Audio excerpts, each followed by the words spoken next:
হিজরির তৃতীয় বর্ষ, ৬২৫ খ্রিস্টাব্দের শাওয়াল মাস। মক্কা যেন এক রণসাজে সাজছে। সদ্য বদরের করুণ পরাজয়ের গ্লানি মুছতে কুরাইশরা এবার সংগঠিত হয়েছে নতুনভাবে। প্রতিশোধের অনলে জ্বলছে দলমত নির্বিশেষে সমগ্র মক্কাবাসী।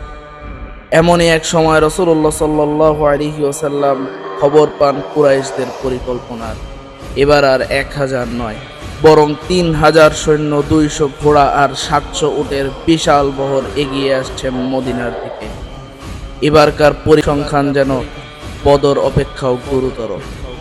হ্যাঁ, বলছি ইসলামের ইতিহাসের বীরত্বগাথা এক অধ্যায়ের নাম গাজওয়ায়ে উহুদ, যার নাম শুনলেই আমাদের চোখে ভেসে ওঠে একটি ছোট্ট ভুলের করুণ পরিণামের ইতিহাস।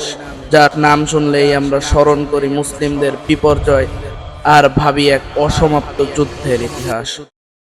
অথচ উহুদের প্রকৃত ইতিহাস যেন বীরত্বের এক মহাকাব্যের নাম। উহুদ যুদ্ধে যেমন আছে বীরত্বগাথা ইতিহাস, সাহাবাদের অবিচল ঈমান, তেমনি উহুদের ময়দানে রয়েছে উম্মতের জন্য এক শিক্ষা, যা সাহাবাদের গোটা বিশ্বের উপর হুকুমত কায়েম করার ইন্ধন জুগিয়েছিল।